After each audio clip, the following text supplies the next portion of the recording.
नमस्कार. या व्हिडिओमध्ये आपण पाहणार आहोत एक जिव्हाळ्याचा प्रश्न, सोन्यात गुंतवणूक करावी की नाही. सुरुवातीला आपण दोन उदाहरणं घेऊ आणि त्यानंतर मूळ विषयाकडे जाऊ. 4 जुलै 1776ला अमेरिका ब्रिटिश तावडीतून मुक्त झाली. अमेरिकेला स्वातंत्र्य मिळालं. त्या काळामधली अमेरिका केवळ 13 राज्यांमध्ये विभागलेली होती आणि त्यापैकी एक राज्य होतं नॉर्थ कॅरोलिना. इंग्लंडमधनं तसंच युरोपातनं बरेच लोक त्या काळी अमेरिकेमध्ये जात असत आणि कुठल्या ना कुठल्या प्रकारचा व्यवसाय तिथे इस्टॅब्लिश करत. असाच एक ब्रिटिश सैन्याधिकारी, त्याचं नाव होतं जॉन रीड. हा जॉन रीड असाच अमेरिकेत येऊन सेटल झालेला होता. त्याचा मुलगा कॉनरॉड हा कॅबॅरिस काउंटीमधल्या पिटमॉन्ड या गावाजवळ खाडीमध्ये मासेमारी करत होता आणि मासेमारी करत असताना त्याला अचानक एक मोठा दगड उन्हामध्ये चमकलेला दिसला. त्या मुलांनी काय केलं, कॉनरॉडनी तो दगड उचलला. त्याच्या असं लक्षामध्ये आलं तो दगड जवळजवळ 17 पाऊंडाचा म्हणजे 7.25 किलो वजनाचा होता. तो दगड घेऊन घरी आला. त्याने वडिलांना तो दगड दाखवला. जॉन रीडनी त्याच्यावरती असं मत व्यक्त केलं की हा चमकणारा दगड आहे, हरकत नाही, त्याचा काय आपल्याला उपयोग होणार नाही, म्हणून त्यांनी दरवाजाजवळ, पूर्वीची मोठी घरं असायची, दरवाजाजवळ तसाच दगड तो टाकून ठेवला. आश्चर्य म्हणजे 3 वर्ष तो दगड तसाच पडलेला होता आणि त्यानंतर युरोपामधून एक जवाहिरा म्हणजे सोन्या चांदीचा व्यापार करणारा एक व्यक्ती त्यांच्या घरापाशी आला. त्याने तो दगड पाहिला आणि त्याने सांगितलं की हा दगड मौल्यवान आहे, मी तुम्हाला $3.5 देतो, हा दगड मला विकून टाका. जॉन रीडनी असा विचार केला की निरुपयोगी दगड आहे आणि $3.5 ते 1799मध्ये मिळत होते. त्याने त्या जवाहिऱ्याला दगड विकून टाकला आणि नंतर त्याच्या लक्षामध्ये आलं की हा दगड सोन्याचा होता. मग त्याने त्याच्याकडे $1000 एक्स्ट्रा मागितले. आता विचार करा, त्या काळामधले $1000 जवाहिऱ्याने ते लगेच देऊ केले आणि बरीच माहिती मिळाल्यानंतर जॉन रीडला असं समजलं की त्या दगडाची किंमत त्या काळामध्ये किमान $3500 होती. जॉन रीड आणि त्याच्या सहकाऱ्यांनी, बरोबरच्या मित्रांनी, शेतकऱ्यांनी अनेक ठिकाणी धुंडाळायला सुरुवात केली. त्यांच्या असं लक्षात आलं की त्या कॅरोलिना भागामध्ये खाडीच्या किनारी असंख्य दगडामध्ये सोनं होतं. बहुतेक वेळेला जमिनीमध्ये उत्खनन करून सोनं शोधावं लागतं आणि त्या काळात कॅरोलिनामध्ये जमिनीला नुसतं कुदळ आणि फावड्यांनी खणूनसुद्धा सोनं मिळत होतं.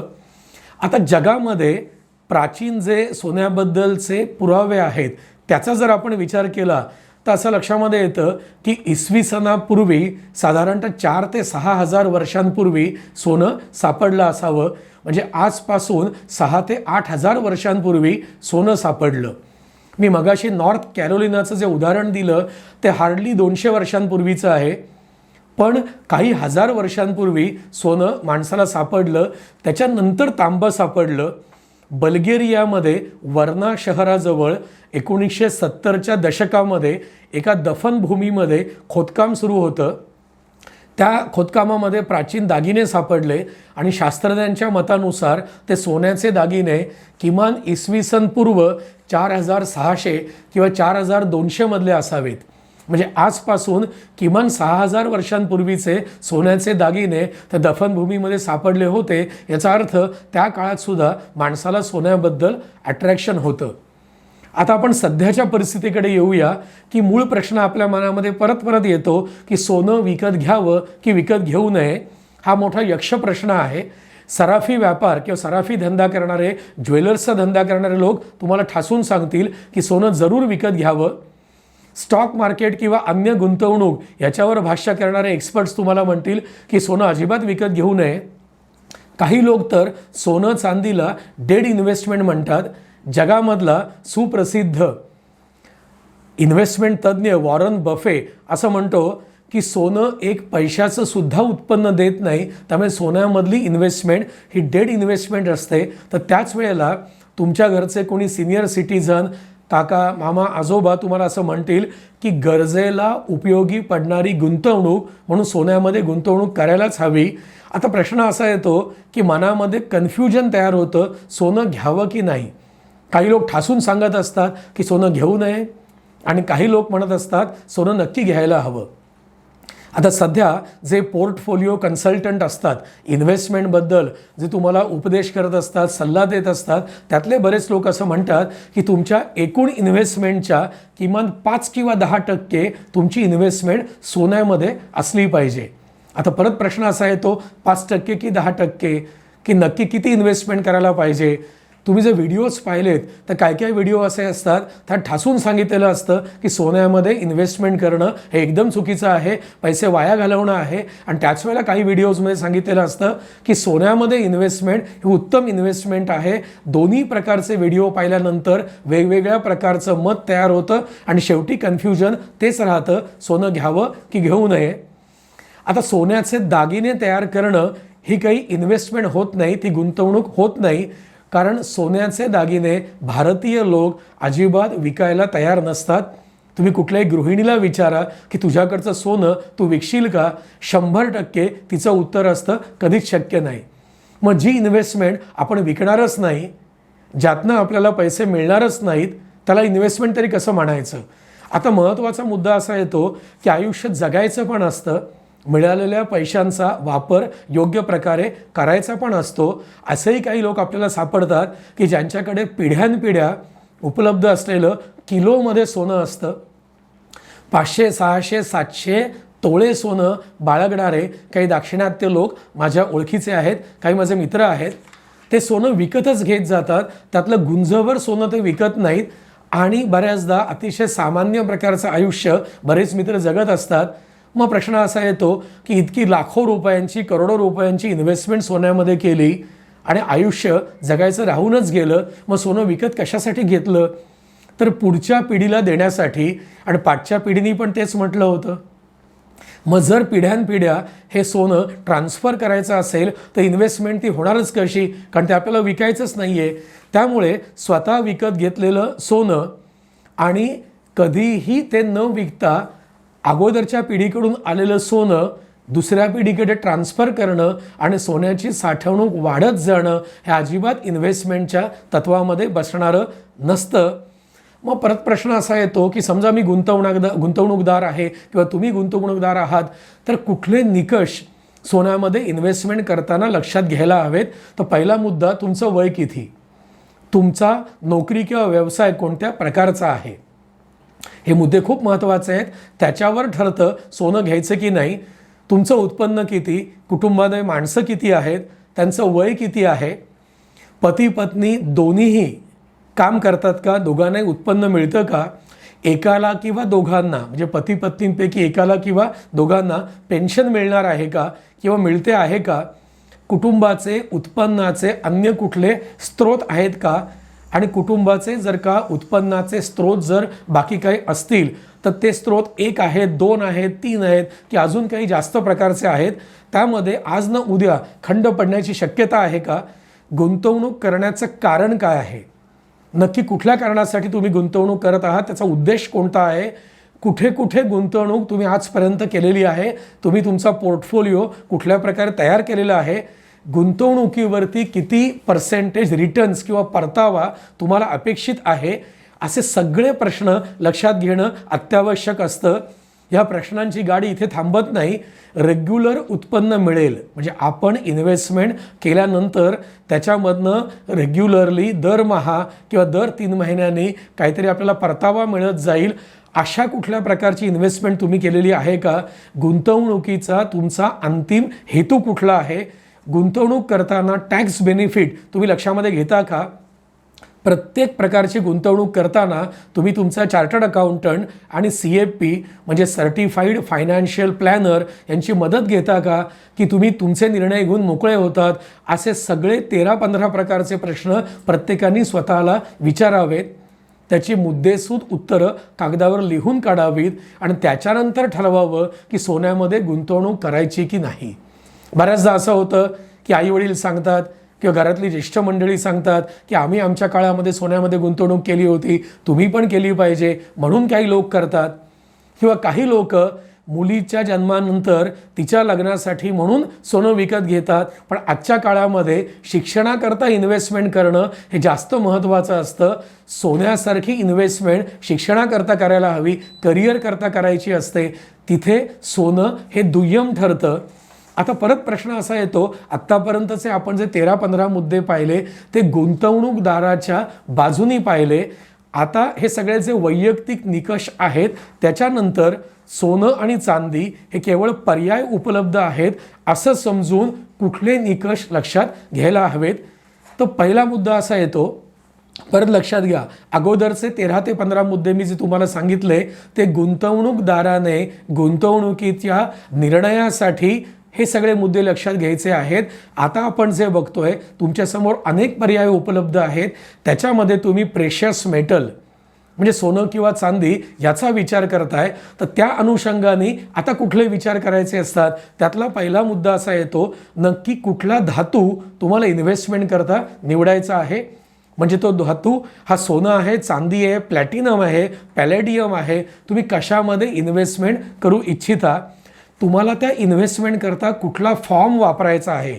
म्हणजे गोल्ड अँड सिल्वर स्टॉक्स, तुम्हाला सोनं आणि चांदी या संबंधित कंपन्यांमध्ये स्टॉक्समध्ये इन्व्हेस्टमेंट करायची आहे का, की तुम्हाला प्रत्यक्ष सोनं विकत न घेता ETF म्हणजे एक्सचेंज ट्रेडेड फंड्समध्ये पैसे गुंतवणूक करून त्याच्यामधनं एकदम सेफ इन्व्हेस्टमेंट करायची आहे, की तुम्हाला प्रत्यक्ष मेटल IRA पद्धतीने बँकांमार्फत विकत घेण्यामध्ये इंटरेस्ट आहे. ह्यामध्ये अजून एक प्रश्न असा येतो की आत्तापर्यंत सोन्यासंबंधी अनेक वेळेला स्कॅम्स आणि घोटाळे झालेले आहेत. सगळ्यांना नोटबंदीची संध्याकाळ किंवा रात्र आठवत असेल, म्हणजे प्रत्यक्ष तुम्ही त्याच्यामध्ये इन्व्हॉल्व नसाल, पण असं तुमच्या ऐकिवामध्ये आलं असेल, ज्या लोकांकडे कॅश उपलब्ध होती त्यांनी कशाचाही विचार न करता त्यावेळेला त्या रात्री काही तासांमध्ये सोनं विकत घेतलं होतं. त्यानंतर अनेक गोष्टी पुढे घडल्या. हा आपला डिस्कशनचा विषय नाही, पण कधीकधी आतताईपणामुळे लोक सोनं विकत घेऊन मोकळे होतात. नंतर बुलियन मार्केटमध्ये गुंतवणूक कधी करायची तो काळ तुम्ही कधी अभ्यासला आहे का. केवळ सोनं घ्यायचं म्हणून विकत घ्यायचं असं जर करायचं असेल तर ती गुंतवणूक कधी सेफ ठरत नाही. नंतर बेस्ट प्लेस टू बाय, काही ठिकाणी बाय अँड स्टोअर प्रोग्रॅम काही ज्वेलर्स देतात. म्हणजे तुम्ही सोनं विकत घ्यायचं, तुम्हाला त्याची पावती कागदपत्र मिळतात, पण सोन्याचं संवर्धन, सोनं सांभाळणं याचं काम तो सेलरच करत असतो. त्याला म्हणायचं असतं बाय अँड स्टोअर प्रोग्रॅम. अशा प्रकारच्या प्रोग्रॅमचा तुम्ही कधी अभ्यास केला आहे का. बॉटम लाईनचा तुम्ही अभ्यास केला आहे का. म्हणजे सोनं हे शेवटी एक उत्तम पर्याय आहे, अशा पद्धतीने बॉटम लाईनला जाऊन तुम्ही कधी अभ्यास केला आहे का. मान्सून हा अतिशय महत्त्वाचा फॅक्टर भारतामध्ये येतो. भारतीय एकंदर आपण पॉप्युलेशनचा विचार केला तर 65% लोक हे खेड्यामध्ये राहतात. शेती हा त्यांचा प्रमुख व्यवसाय असतो. शेतीची कामं पूर्ण झाल्यानंतर दसरा दिवाळीच्या आसपास त्यांच्याकडे पैसे येतात आणि त्यावेळेला भारतामध्ये सगळ्यात मोठी सोन्यामधली गुंतवणूक होत असते. जर मान्सून योग्य प्रकारे झाला तर हे सगळं गणित बरोबर असतं. जर मान्सून योग्य प्रकारे झाला नाही तर सोन्याच्या भावावर, सोन्याच्या इन्व्हेस्टमेंट्सवर त्याचा परिणाम होत असतो. नंतर कोरिलेशन विथ अदर फॅक्टर्स, बाकी कुठले कुठले फॅक्टर्स सोन्याशी संबंधित असतात त्या सगळ्याचा तुम्ही विचार केलेला आहे का. आणि जिओ पॉलिटिकल फॅक्टर्स, म्हणजे कुठल्या भागामध्ये कुठले राजकीय पक्ष कार्यरत आहेत, त्यांच्या पॉलिसी काय असतील, येणाऱ्या निवडणुकीमध्ये कुठल्या पक्षाला बहुमत मिळेल, कुठल्या प्रकारची युती होऊ शकते, कुठल्या प्रकारची आघाडी होऊ शकते, कुठल्या प्रकारचं गव्हर्नमेंट सेंटरमध्ये असेल, कुठल्या प्रकारचं गव्हर्नमेंट स्टेटमध्ये असेल, त्यांच्या पॉलिसीज काय असतील. त्याचप्रमाणे गोल्ड सिल्वर रेशो. आता गोल्ड सिल्वर रेशोचा अर्थ असा येतो spot price of gold divided by spot price of silver. म्हणजे आज असलेली सोन्याची किंमत भागिले आज असलेली चांदीची किंमत, म्हणजे सोन्याची किंमत आणि चांदीची किंमत यांचं परस्परांशी असलेलं नातं. आता हा जो रेशो आहे तो 1980 मध्ये 19 होता आणि 2011 तो 39 झाला आणि सध्या जवळपास तो 88% गेलेला आहे. आता मुद्दा असा येतो की ज्या वेळेला तुम्ही सोनं चांदीचं एकमेकांशी असलेलं गुणोत्तर, त्याची किंमत याचा अभ्यास करता त्यावेळेला तुम्हाला प्रेशियस मेटलचा अर्थ खऱ्या अर्थाने समजतो. त्याचप्रमाणे गोल्ड व्हर्सेस सिल्वर व्होल्टॅलिटी, म्हणजे सोन्याची किंमत आणि चांदीची किंमत याच्यामध्ये फार मोठे बदल कशामध्ये होत आहेत. 2008मध्ये ज्यावेळेला मंदी आली होती त्यानंतर सोन्याच्या किमतीमध्ये अचानक वाढ होत गेली. तर अशा प्रकारचे ट्रेंड्स तुम्ही कधी अभ्यासलेले आहेत का? इंडस्ट्रियल ॲप्लिकेशन्स म्हणजे काही प्रकारच्या प्रोडक्शन्समध्ये, फार्मा प्रोडक्ट्समध्ये, काही ठिकाणी व्यवसायांमध्ये सोनं आणि चांदी रॉ मटेरियल म्हणून वापरलं जातं. त्याचा वापर किती प्रमाणावरती आहे? अशा प्रकारच्या बिझनेसेसमध्ये सोनं आणि चांदी पुढील काळामध्ये किती प्रकारे वापरलं जाईल? ते रॉ मटेरियल म्हणून खरेदी करण्याचा प्रसंग अशा कंपन्यांवर किती वेळेला येत जाईल? त्याचप्रमाणे सोनं आणि चांदी यांचा डिमांड आणि सप्लाय, मार्केटमध्ये किती डिमांड आहे, किती सप्लाय आहे, त्याच्यावर इम्पोर्ट ड्युटी किती आहे. कारण भारतामध्ये कर्नाटकमध्ये 2 ठिकाणी सोन्याच्या खाणी आहेत. भारतामध्ये सोनं मिळत नाही. आत्तापर्यंत कायमच भारतामध्ये सोनं आयात केलेलं आहे. जेव्हा परदेशातून सोनं भारतामध्ये आणलं जातं त्यावरती इम्पोर्ट ड्युटी असते. ती पूर्वी किती होती, आता किती आहे, त्याचा तुम्ही अभ्यास करणं आवश्यक आहे. इन्फ्लेशन म्हणजे महागाईचा दर किती आहे, त्या महागाईच्या दराचा सोन्याच्या दरांवर किती परिणाम होणार आहे. इंटरेस्ट रेट्स, त्याचं इन्व्हर्स रिलेशन, म्हणजे थोडक्यामध्ये काय असतं की इंटरेस्ट रेट्स आणि सोनं हे परस्पर विरुद्ध पातळीवर त्यांच्या दरामध्ये फरक होत असतो. त्याचा तुम्ही अभ्यास केलेला आहे का? गव्हर्नमेंटकडे रिझर्व्स किती आहेत, गव्हर्नमेंट सोनं विकत घेतं किंवा सोनं विकत असतं, त्याचा मार्केटमध्ये सोन्याच्या एकंदर डिमांड सप्लायवरती परिणाम होत असतो. तुमच्या समोर सोन्या व्यतिरिक्त दुसरा कुठला पर्याय उपलब्ध आहे का? टेक्नॉलॉजीमुळे या सोन्याच्या बिझनेसवरती काही परिणाम होणार आहे का? इकॉनॉमिक ट्रेंड्स कसे आहेत, म्हणजे मायक्रो पद्धतीने, सूक्ष्म पद्धतीने जर अभ्यास केला तर आर्थिक ट्रेंड हा भारतामध्ये कशा प्रकारचा आहे, किंवा नॅशनल आणि इकॉनॉमिक ग्लोबल ट्रेंड्स कशा प्रकारचे आहेत, macro trends, MACRO macro trends हे कशा प्रकारचे आहेत. त्यानंतर डॉलरचा प्रभाव हा भारतीय रुपयांवर किती आहे, डॉलर आणि भारतीय रुपया ह्याचा रेशो कशा प्रकारचा आहे.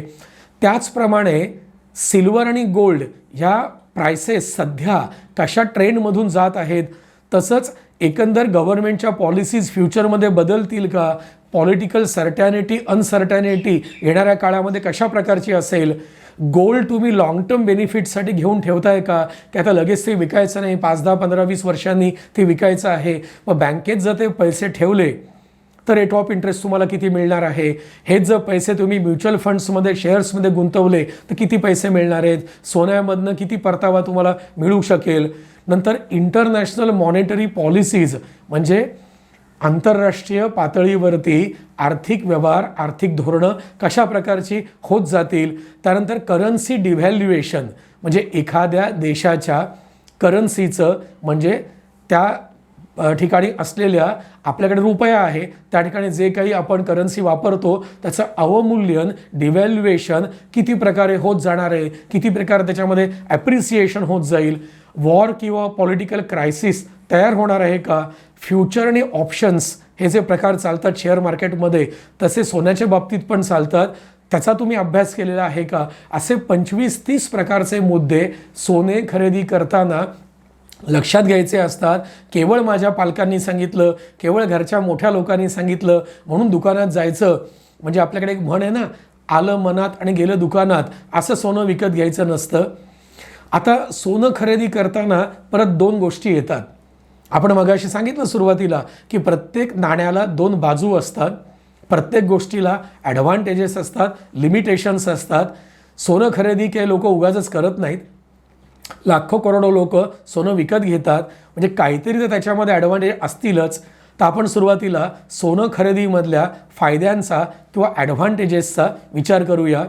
पहिला ॲडव्हान्टेज येतो best way to store or preserve wealth, म्हणजे तुमची संपत्ती उत्तम प्रकारे ठेवण्यासाठी, साठवण्यासाठी, तिची काळजी घेण्यासाठी, प्रिझर्व करण्यासाठी, स्टोअर करण्यासाठी सोनं हा उत्तम पर्याय असतो. एखादी जागा तुम्ही घेतलीत आणि ती जर अनधिकृत असेल आणि ती जर पाडली गेली तर तुम्ही संकटामध्ये येऊ शकता. दुसऱ्या कुठल्या प्रकारची जर तुम्ही संपत्ती निर्माण केलीत तर ती सांभाळणं मुश्किल असतं, पण सोनं हे त्या मानाने सांभाळणं सोपं असतं. दुसरा मुद्दा येतो हेज, म्हणजे प्रोटेक्शन अगेन्स्ट इन्फ्लेशन. जेव्हा महागाई वाढत जाते, वस्तूंचे दर वाढत जातात, पैशांचं अवमूल्यन होत जातं, करन्सी डिव्हॅल्युएशन होतं, तेव्हा सोन्याचे दर बऱ्याचदा वाढलेले दिसतात. म्हणजे महागाईच्या काळामध्ये वाढत्या दरांमुळे सोनं तुम्हाला बरीच मोठी मदत भविष्य काळामध्ये करू शकतं. तिसरा मुद्दा येतो global asset class. There are no boundaries. म्हणजे सोनं हे सोनं असतं. जगामध्ये कुठल्याही देशामध्ये तुम्ही गेलात तर तुम्हाला दुसऱ्या देशाची करन्सी वापरता येणार नाही, ती एक्सचेंज करून घ्यावी लागते. मात्र सोनं कुठेही विकता येतं. सोनं हे सोनं असतं, त्याला बाउंड्री नसतात, म्हणून त्याला ग्लोबल ॲसेट क्लास म्हटलं जातं. त्यामुळे जागतिक पातळीवर सोन्यामध्ये इन्व्हेस्टमेंट केली जाते. पुढचा मुद्दा येतो ॲबिलिटी टू रिटेन व्हॅल्यू. म्हणजे सोन्याची किंमत फार कमी वेळेला कमी येते. अगदी खूप जोरात जर सोन्याची किंमत वाढली, मधल्या काही काळामध्ये आपण पाहिलं की एकदम जोरामध्ये सोन्याचे भाव वाढले, खूपच प्रमाणामध्ये वाढले आणि काही प्रमाणात ते कमी झाले. पण बहुतेक वेळेला आपण जर ट्रेंड्स अभ्यासले तर सोन्याच्या किमती वाढत जातात, त्या कमी होत जात नाहीत. त्यामुळे इन्व्हेस्टमेंट जर आपली प्रोटेक्ट करायची असेल तर सोनं हा उत्तम पर्याय असू शकतो. Appreciation in value. तुमच्या इन्व्हेस्टमेंटची योग्य प्रकारे जर तुम्हाला वृद्धी करायची असेल, ॲप्रिसिएशन करायचं असेल तर सोनं हा उत्तम पर्याय असतो. आणि सगळ्यात महत्त्वाचा मुद्दा जो आपले पूर्वज किंवा आपले सिनियर लोक सांगत असतात ते म्हणजे हायली लिक्विड ॲसेट. एखादी जागा असेल, जमीन असेल, ती पटकन विकली जात नाही. पण सोनं कधीही ज्वेलरकडे जाऊन अगदी मिनिमम वेळामध्ये विकून त्याच्यामधनं पैसे आपल्याला घेता येतात. लिक्विडिटी सोन्यामध्ये सगळ्यात जास्त असते. या सगळ्या ॲडव्हान्टेजेसमुळे सोनं विकत घेण्याचं प्रमाण हे सगळीकडे जास्त दिसतं.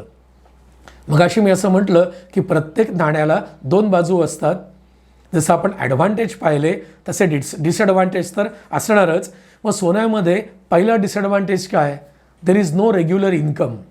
म्हणजे तुम्ही जर का समजा पैसे शेअर्समध्ये गुंतवले तर तुम्हाला डिव्हिडंड मिळू शकतो. जर समजा पैसे फिक्स डिपॉझिटमध्ये ठेवले तुम्हाला व्याज मिळतं. प्रॉपर्टीमध्ये इन्व्हेस्ट केले तर तुम्हाला भाडं मिळतं. पण सोनं घेतल्यानंतर रेग्युलर इन्कम तुम्हाला काहीच मिळत नाही. त्यावेळेला मग वॉरन बफेच्या स्टेटमेंटची आठवण येते. दुसरा निगेटिव्ह मुद्दा येतो प्रॉब्लेम ऑफ इम्प्युरिटीज. सोन्याच्या शुद्धतेबद्दल नेहमीच प्रश्न उपस्थित केले जातात की आपण मोठ्या विश्वासाने एखाद्या व्यक्तीकडून सोनं विकत घेतो. जरी त्याने कितीही आपल्याला सांगितलं तरी मनामध्ये कुठेतरी अंतर्मनामध्ये अशी एक शंका असते, मी एवढे पैसे गुंतवले आहेत सोन्यामध्ये, हे सोनं शुद्ध असेल की नाही. तिसरा मुद्दा येतो पॉसिबिलिटी ऑफ थेफ्ट. तुमची जागा किंवा बाकी प्रॉपर्टी चोरून कोणाला नेता येत नाही. शेत जमीन असेल, जागा असेल, फ्लॅट असेल, दुकान असेल, दुसऱ्याला चोरता येत नाही. पण सोन्याचे दागिने किंवा सोन्याच्या चिप्स जर घरात कुठे ठेवल्या असतील आणि जर त्या सेफ जर नसतील तर त्याची चोरी होण्याची शक्यता असू शकते. नंतर नो टॅक्स बेनिफिट. बाकीच्या काही गुंतवणुकींमध्ये तुम्हाला टॅक्स बेनिफिट्स मिळतात. सोन्यामध्ये गुंतवणूक करून कुठल्याही प्रकारचा टॅक्स बेनिफिट तुम्हाला मिळत नाही. Problem of physical storage. सोनं जर मोठ्या प्रमाणावर विकत घेतलं तर ठेवायचं कुठे हा खूप मोठा यक्षप्रश्न त्या इन्व्हेस्टरच्या पुढे असतो. मग ते जिथे कुठे ठेवलं असेल त्याबद्दल कायम चिंता असते. त्यामुळे फिजिकल स्टोरेज ऑफ गोल्ड हा खूप मोठा प्रश्न असतो. आणि पुढचा प्रश्न येतो डेप्रिसिएशन. म्हणजे काय?